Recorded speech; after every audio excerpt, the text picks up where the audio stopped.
Aujourd'hui, nous allons parler de 3 guerriers africains qui ont marqué l'histoire de notre continent et que vous devez absolument connaître. Pour être totalement honnête avec vous, je suis né en République démocratique du Congo et je suis arrivé en France lorsque j'avais environ 3 ou 4 ans. Et durant toute ma jeunesse, tous les symboles qui reflétaient un peu les valeurs auxquelles j'aspirais en tant qu'homme étaient des personnes blanches ou asiatiques. Pour être totalement honnête, je dois vous avouer que ça avait créé une forme de frustration, voire même de complexe chez le jeune homme que j'étais. Et en fait, on en vient à se demander, est-ce que nous, les Noirs, on a été que un peuple qui a été soumis? Est-ce qu'on a été que des esclaves? On a été, entre guillemets, bons qu'à être vendus aux quatre coins du globe? Eh bien, la réponse, c'est évidemment non. Il existait chez nous aussi des personnes qui avaient une soif de conquête, une soif de domination, des personnes qui étaient extrêmement fortes, extrêmement viriles, extrêmement badass. Et c'est de cela que l'on va parler dans cette vidéo. Alors évidemment, chacun des personnages que je vais évoquer dans cette vidéo a une histoire qui est assez longue et complexe, d'accord? Si vraiment vous voulez optimiser la mise en perspective et comparer les différentes versions, n'hésitez pas à le faire. D'ailleurs, je vous encourage vivement à le faire. Cependant, dans cette vidéo, je vous le dis clairement, je vais choisir les versions qui m'arrangent le plus. Je vais sans doute un peu aller extrapoler des choses. Pour être très clair, aujourd'hui, les sources qui vont le plus m'arranger, ça va être les sources les plus sanguinaires. Sachez également qu'évidemment que les 3 personnages que je vais vous présenter dans cette vidéo ne sont pas les seuls guerriers africains. Il en existe beaucoup d'autres, des guerriers et des guerrières. Et je vous prépare plusieurs vidéos, notamment sur différentes batailles qu'il y a eu avec d'autres héros, d'autres guerriers, d'autres guerrières africaines. Donc, prenez bien le temps de vous abonner à la chaîne. On va parler de tout ça sur cette chaîne. Ne vous en faites pas. Bon, les camarades, je crois que tout a été dit. Donc, asseyez-vous confortablement. Prenez vos armes, aiguisez vos couteaux, aiguisez vos lances. Et on se retrouve tout de suite sur le champ de bataille du continent africain.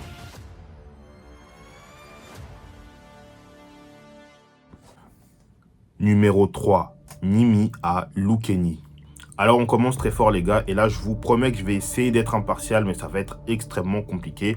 Là il y a le côté chauvin qui va ressortir tout de suite parce que c'est de mon ancêtre qu'il s'agit. Nimi Lukeni. Alors qui est ce grand monsieur? Eh ben c'est ni plus ni moins que le fondateur du royaume Congo. Alors, petite perspective, on est en Afrique centrale aux alentours du XIIIe siècle et Nimi Lukeni voit le jour. Il grandit dans une famille royale composée de plusieurs frères et sœurs. Et très vite, on voit que Nimi Lukeni est différent des autres. Déjà, il a un charisme monstrueux. Bon, vous me direz, c'est normal, il est congolais. Mais en plus de cela, c'est un excellent chasseur et il a de très bonnes facultés au combat. En gros, c'est clairement une machine de guerre. Et ce que l'on remarque déjà chez Lukeni, c'est que, étant très jeune déjà, il a l'envie, je dirais même le besoin de conquérir et d'administrer. Sauf que malheureusement pour lui, Nimi Lukeni, c'est l'un des derniers des enfants du roi. Et donc il est bien loin dans l'ordre de succession. Il ne sait pas encore comment l'expliquer ni pourquoi il ressent ce désir, mais il en est convaincu. D'ailleurs, il y a même des sources qui disent qu'il l'aurait dit à son père qu'un jour, il sera chef roi d'un très grand royaume. Les années vont passer et à partir de là, Nimi Lukeni va un peu s'embrouiller avec son père. C'est un peu un enfant rebelle, il a une très forte personnalité et le courant ne passe pas trop avec son père. Donc ce qu'il va faire, c'est qu'il va prendre ses distances et il va quitter la capitale pour aller s'établir dans un point de contrôle qui est un peu plus loin au sud du royaume. Donc à partir de là, Nimi Lukeni s'en va. Mais il n'est pas seul, il est accompagné de plusieurs de ses amis, des guerriers, des soldats qui ont décidé de le suivre. Ils prennent donc possession d'un point de péage assez important dans la région et commencent à vivre avec l'argent des passants. Sauf qu'un jour, il va se passer un incident qui va être majeur dans l'histoire de Nimi Lukeni. En fait, il va avoir une altercation avec l'une de ses tantes apparemment, à qui il aurait réclamé de payer le péage, sauf que cette tante-là, elle connaît Nimi Lukeni, la réputation qu'il a, le fait qu'il s'est un peu embrouillé avec son père et que c'est quelqu'un qui a une forte personnalité, mais sa tante a une forte personnalité également, donc elle ne se laisse pas faire. L'embrouille entre Nimi Lukeni et sa tante va escalader tellement haut que Nimi Lukeni finira par tuer sa tante. Ce moment est raconté assez différemment en fonction des versions. Dans certaines versions, c'est un accident. Nimi Lukeni va tuer sa tante par inadvertance. Mais dans d'autres versions, c'est en âme et conscience que Nimi Lukeni va aller tuer sa tante. Dans tous les cas, le résultat est le même. Sa tante est morte. Et cet acte va devenir le point de déclenchement pour Nimi Lukeni, car après le meurtre de sa tante, il décide de ne plus rentrer dans le territoire de son père, mais de prendre son groupe de guerriers solides et dévoués et de partir conquérir de nouvelles terres. Et c'est à partir de là que Nimi Lukeni va arriver sur les terres de son futur royaume. Sauf que, pour vous la faire simple, ce nouveau territoire, il est composé de plusieurs chefferies, c'est-à-dire plusieurs clans qui sont un peu indépendants et qui vivent chacun loin de l'autre. Il y a des tensions entre certains, d'autres ne se calculent même pas, et c'est un territoire qui n'est pas du tout uni, qui n'est pas du tout homogène. Et donc, Nimi Lukeni, qu'est-ce qu'il va faire? Lui et son armée, ils vont faire le tour de tout le propriétaire et ils vont procéder avec une manière un peu particulière. Et à partir de là, Nimi Lukeni, il va faire le tour de tous les territoires et va les conquérir. C'est-à-dire qu'il va arriver, il va imposer sa volonté. Nimi Lukeni, c'était clairement pas un pacifique. C'est-à-dire que, en gros, je vous la fais très simple, mais Nimi Lukeni, ce qu'il fait, c'est qu'il arrive devant votre village et il dit « Bonjour, je m'appelle Nimi Lukeni, je veux fonder un nouveau royaume. Soit vous acceptez de vous soumettre à moi et de me reconnaître comme votre roi, soit je tue tout le monde. » Voilà, c'est assez simple, c'est comme ça qu'il procède en gros. Évidemment, c'est un peu caricatural, mais ce que je veux clairement vous faire comprendre, c'est que ça ne s'est pas fait par la parole. Nimi Lukeni, il n'a aucun problème à imposer sa volonté par la force. Et tout ça, ça va évidemment payer car Nimi Lukeni réussira finalement à avoir son royaume, le royaume Congo, et il se fera proclamer roi, entre guillemets, mais on dit plutôt Ntotila Congo, qui signifie plus ou moins, en traduction française, celui qui a rassemblé tous les peuples. À partir de là, son empire bat son plein. Nimi Lukeni sera Ntotila Congo jusqu'à la fin de sa vie. Il va laisser un empire immense qui aura la suite que vous connaissez sans doute. De toute manière, je prévois de faire une vidéo exclusivement dédiée à Nimi Lukeni où on rentrera un peu plus dans les détails, où là, pour le coup, on prendra le temps d'être un peu plus nuancé et d'aller vraiment chercher de la profondeur. Mais voilà, c'était ça l'histoire du plus grand Congolais de tous les temps à ce jour en tout cas, le très vénérable Nimi Lukeni, le Ntotila Congo. Numéro 2, Shaka Zulu. Alors là, on s'attaque tout de suite à un personnage qui est assez populaire. Je crois que c'est le seul personnage de cette vidéo qui a déjà eu des œuvres cinématographiques entièrement dédiées à sa personne. Il a eu un film, je crois, il a même eu des séries, je suis pas sûr. J'ai aucune culture cinématographique, donc dites-le moi en commentaire. Mais Shaka Zulu, c'est sans doute l'une des personnalités africaines de l'histoire de notre continent qui est la plus connue. Et je vais sûrement pas vous mentir, mais au départ, pour moi, parler de Shaka Zulu, c'était un peu du vu et revu. Chaque vidéo qui parle d'Afrique ou de personnalités historiques africaines a toujours le nom de Shaka Zulu qui apparaît dedans. Donc je vous avoue qu'au début, j'étais un peu réticent. Puis je me suis dit que j'allais quand même faire quelques petites recherches pour en apprendre un peu plus sur la vie du personnage.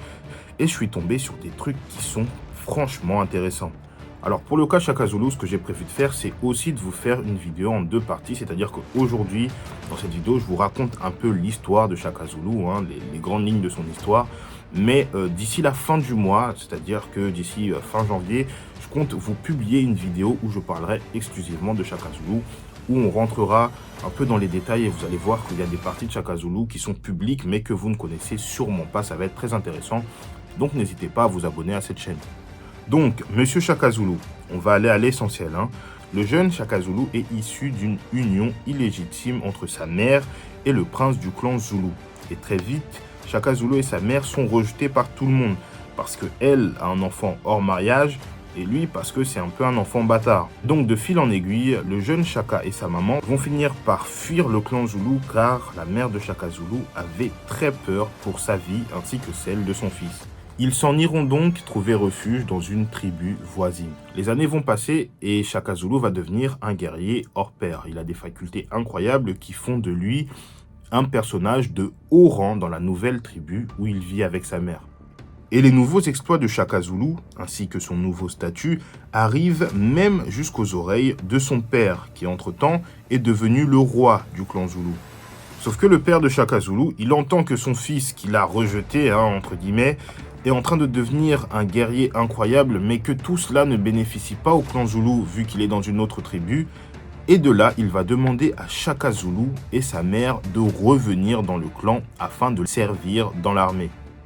C'est-à-dire que Shaka Zulu et sa mère vont rentrer dans le clan des Zoulous, le clan qui les a bannis et qui les a énormément fait souffrir quand ils étaient petits.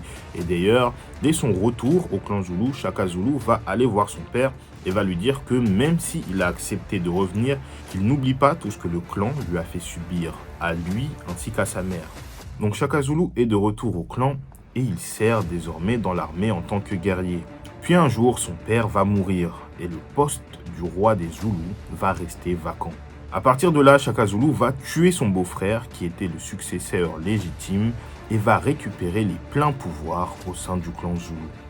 Dès le début de son règne, Shaka Zulu va entamer tout un tas de réformes au sein du système pour tenter de l'améliorer.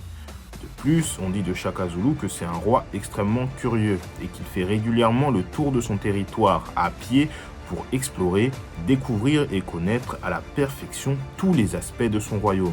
C'est évidemment un chef militaire hors pair, donc il va mener son armée dans de grandes conquêtes afin d'élargir son territoire. Et dans un premier temps, on peut clairement dire que Shaka Zulu est un très bon souverain pour son royaume. Mais n'allez pas croire que Shaka Zulu c'est un enfant de cœur. Shaka Zulu c'est un guerrier et un roi qui est impitoyable.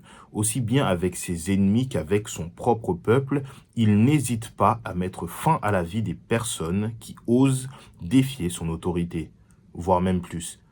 Les camarades, le cas de Shaka Zulu, il est particulier. Faut bien comprendre qu'il a grandi dans un clan qui l'a maltraité, lui et sa mère, à tel point qu'ils ont été obligés de fuir le village. Et maintenant, par un coup du destin, il est le roi de ce même clan qui les a fait énormément souffrir, lui et sa mère, quand il était plus jeune. Et ça va laisser des grosses séquelles psychologiques à Shaka Zulu, car dans un certain sens, il exercera une forme de vengeance sur son propre peuple.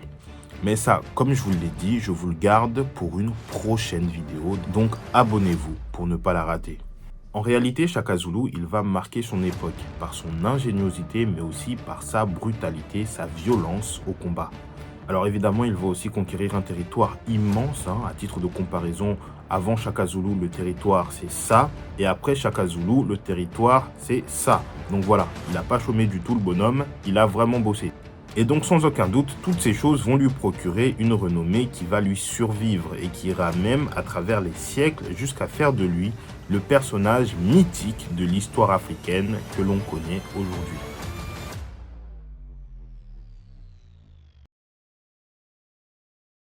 Alors les camarades, on est enfin arrivé au dernier personnage de cette liste. Et ce dernier personnage, c'est un peu un personnage bonus. Personnellement, c'est un personnage coup de cœur en fait. Déjà parce qu'il n'est pas issu des mythes et légendes africaines, non, lui il vient de la mythologie grecque. Et pour vous donner le contexte, il faut savoir qu'il y a quelques années de cela, j'étais vraiment passionné par l'univers grec. Aujourd'hui ça me fascine encore, mais à l'époque c'était vraiment abusé. Et je me rappelle notamment que j'étais en train de suivre un des conflits les plus passionnants de l'histoire pour moi, la guerre de Troie, qui opposait les Spartiates aux Troyens, lorsque dans ce récit je vois que l'on évoque un guerrier africain qui aurait pris part au combat. Ce guerrier, il est grand, il est fort et il arrive à rivaliser, parfois même à battre certains des plus grands guerriers spartiates que la Grèce ait connus. Ce guerrier, il est noir, il est éthiopien et il est le dernier personnage que l'on va évoquer aujourd'hui. Mesdames, messieurs, préparez-vous à faire la connaissance de Memnon, le guerrier éthiopien.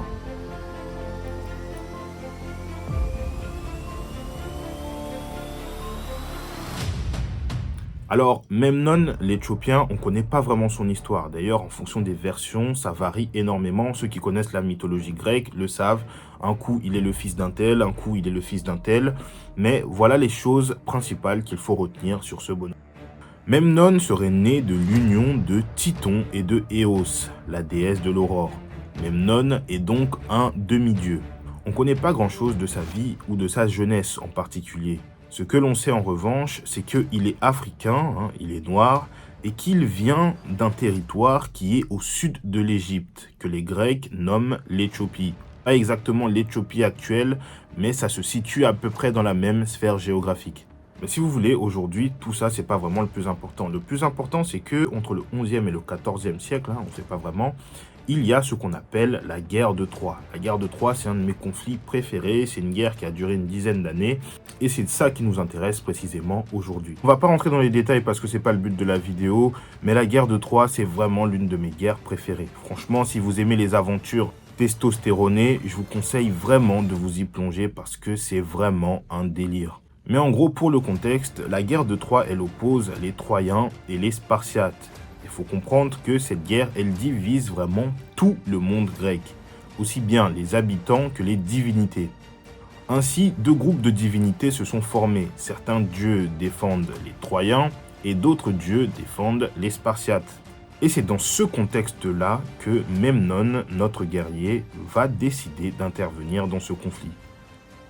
Là aussi, en fonction des versions, on ne sait pas vraiment ce qui justifie son arrivée sur le champ de bataille. Ce que l'on sait en revanche, c'est que Memnon y prend part au conflit du côté des Troyens. Mais en fait, il faut comprendre une chose. Dans ce conflit, Memnon, il est du côté des faibles. Et oui, là c'est un peu mon côté personnel qui parle, mais l'armée de Troie, vraiment, elle est nulle. À part quelques bons éléments, le reste est vraiment pas intéressant. Si ils ont réussi à résister jusque-là, c'est parce qu'ils se cachent derrière les forteresses de leur ville dans un premier temps, et également, même surtout parce que les divinités grecques qui sont de leur côté interviennent très souvent pour leur sauver la peau. De l'autre côté, l'armée spartiate, comme vous vous en doutez, c'est littéralement des machines de guerre. Et même si des fois ils sont un peu bourrins, faut bien comprendre que si les dieux n'intervenaient pas régulièrement pour leur causer des problèmes, eh bien ils auraient remporté ce conflit depuis bien longtemps déjà. Sauf que voilà, comme je vous l'ai dit, Memnon, il arrive du côté des Troyens. Il est donc face aux Spartiates. Et là, comment ça se passe? Memnon, il arrive, il va voir le roi des Troyens. Le roi des Troyens, il lui explique que écoute frérot, là c'est vraiment le bordel, les Spartiates, ils sont en train de tout ravager. Et si jamais on ne fait rien, on va perdre le combat d'ici quelques temps. Qu'est-ce que Memnon va faire à votre avis? Memnon, il va aller sur le champ de bataille. Déjà, tout le monde va être choqué parce que Memnon, il est noir, il est grand, c'est vraiment un monstre en fait. Le mec, tu le vois arriver, tu sais que lorsqu'il te parle, il faut être concentré, tu comprends? Mais les Spartiates, ils se dégonflent pas. Vous voyez, là, on est sur le champ de bataille. En face d'eux, il y a un grand guerrier qui arrive. Et très vite, la surprise ou la peur laisse place à l'engouement. En fait, tout le monde a envie d'essayer d'en découdre avec lui. Et c'est exactement ce qui va se passer. Et donc de là, Memnon, il va prendre les armes pour aller affronter les Spartiates. Et alors, comment vous dire? C'est très simple. C'est simple, 0 défaite. En tête à tête, personne ne me frappe. Ah ouais, je suis pas prétentieux, c'est une vérité. Memnon écrase littéralement tous les Spartiates qui ont le malheur de s'approcher de lui ou de se trouver sur son chemin. Sur le champ de bataille, tout le monde est littéralement choqué par la puissance de Memnon et de son armée. Leur présence redonne de l'espoir à l'armée troyenne et les Spartiates commencent sérieusement à se poser des questions. Dans la folie du combat, Memnon, il va tuer un Spartiate qui est l'ami d'un autre guerrier spartiate que vous connaissez sûrement et qui s'appelle Achille. Achille, là aussi, pour ne pas vous le présenter, c'est juste un guerrier incroyable. Il est clairement invincible parce que quand il était petit, il a été versé dans une sorte d'eau divine et sa mère le tenait par le talon. Donc il est totalement invulnérable sur toutes les parties de son corps, sauf sur son talon, d'où l'expression avoir un talon d'Achille, parce que c'était l'unique point de faiblesse du combattant Achille. Et il faut aussi savoir qu'Achille, au même titre que Memnon, c'est également un demi-dieu. À partir de là, Achille, qui n'était pas sur le champ de bataille, dès lors qu'il apprend que son meilleur ami a été tué par Memnon, un guerrier noir qui fait des massacres sur le champ de bataille, il décide de venir pour en découdre et venger son ami. Achille, il va très vite arriver sur le champ de bataille en furie et il va proposer un duel à Memnon. Memnon va évidemment accepter et le duel pourra alors commencer. Le duel entre les deux guerriers est extrêmement serré. Tous les guerriers spartiates sont choqués parce que de toute leur vie, jamais ils n'avaient vu le guerrier Achille connaître une telle opposition. Achille lui-même est dépité. Lui qui n'avait jamais connu de difficultés sur le champ de bataille se retrouve rudement secoué par la puissance du guerrier éthiopien.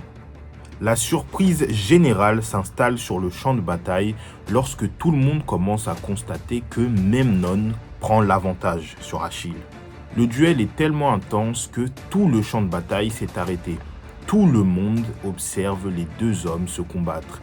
Et même au plus haut des cieux, tout le panthéon des dieux grecs s'est arrêté pour assister à ce combat épique. Et Zeus, le roi des dieux grecs, a décidé qu'il sera lui-même le juge ultime de ce combat. Sauf que sur le champ de bataille, les choses tournent mal pour Achille. Le guerrier éthiopien commence à sérieusement prendre l'avantage.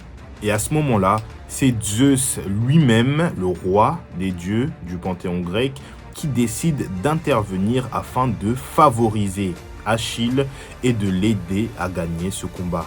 Grâce à l'intervention de Zeus, Achille finira par triompher de Memnon en lui enfonçant sa lance en plein cœur.